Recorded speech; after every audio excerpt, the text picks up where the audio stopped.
అనంతపురం జిల్లాలో అభివృద్ధికి మరో ముందడుగు పడింది. నగరంలోని సెరికల్చర్ ప్రాంగణంలో ఏపీఐఐసికి సంబంధించిన ప్లాటెడ్ ఫ్యాక్టరీ కాంప్లెక్స్ కు మంత్రి పయ్యవుల కేశవ్ శంకుస్థాపన చేశారు. ఈ కార్యక్రమంలో స్థానిక ఎమ్మెల్యే దగ్గుపాటి ప్రసాద్, కలెక్టర్ ఓ ఆనంద్ పాల్గొన్నారు.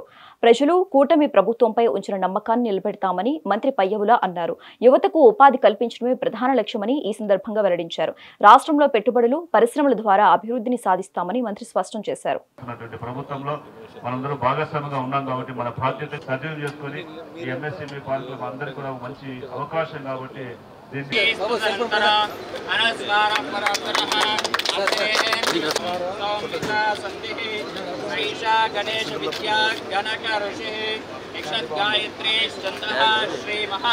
రాష్ట్రంలో యువత భవిత కోసమే చంద్రబాబు నాయుడు గారి ప్రభుత్వం పనిచేస్తూ ఉంది.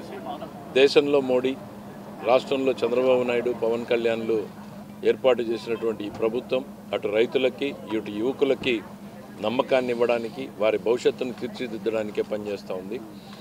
రాష్ట్ర వ్యాప్తంగా ఎంతో ఉత్సాహాన్ని రేకెత్తిస్తున్నటువంటి పార్ట్నర్షిప్ సమ్మిట్, భాగస్వామ్య సమావేశం ఏదైతే విశాఖపట్నంలో జరుగుతూ ఉందో అది ఈ రాష్ట్ర దశను దిశను మార్చేటువంటి కార్యక్రమం.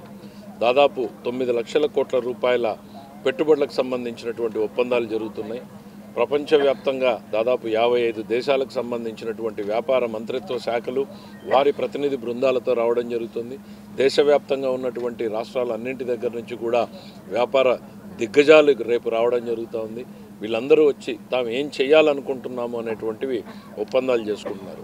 అవి 10 లక్షల కోట్లకి దాటినా వాటిల్లో సీరియస్నెస్ ఉన్న వాటిని మాత్రమే ఇవాళ చేసుకుంటూ ఉండడం జరిగింది.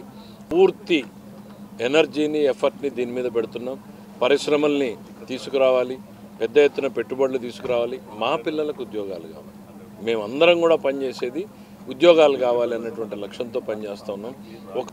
ఇవాళ గూగుల్ సంస్థ విశాఖపట్నంలో వచ్చిందంటే అది ఈ రాష్ట్ర దశను దిశను మార్చేటువంటి మరొక ప్రక్రియ. జగన్మోహన్ రెడ్డి గారు దాన్ని ఏదో చిన్నది చేసి చూపించే ప్రయత్నం చేశారు. అదేదో గోడౌన్లో 4 కంప్యూటర్లు పెడతారు. నేను 4 గోడౌన్లో 4 కంప్యూటర్లు ఏమో నాకు అంత నాలెడ్జ్ లేదు, కానీ ఒకటి చెప్పగలను, ఒక విత్తనం వేస్తే ఒక చెట్టు వస్తుంది, ఒక చెట్టు వస్తే అది తరాలను కాపాడుతుంది. ఇవాళ ఆ రోజు సైబర్ సిటీ అనే విత్తనం ఎట్లయితే లక్షలాది మంది పిల్లలకు సాఫ్ట్వేర్ ఉద్యోగాలు కల్పించిందో, Google data cum artificial intelligence centre ఏదైతే విశాఖలో వస్తుందో అదొక విత్తనం. అది పెరిగి మరో 3 తరాల పిల్లలకి ఉద్యోగ ఉపాధి అవకాశాలను కల్పిస్తుంది. దయచేసి మీకు ఈ రాష్ట్రం పట్ల, ఈ రాష్ట్రంలో ఉన్నటువంటి పిల్లల పట్ల ప్రేమాభిమానాలుంటే సహకరించండి, లేదంటే మౌనంగా ఉండండి. కానీ విమర్శలు చేసి భయపెట్టేటువంటి ప్రయత్నం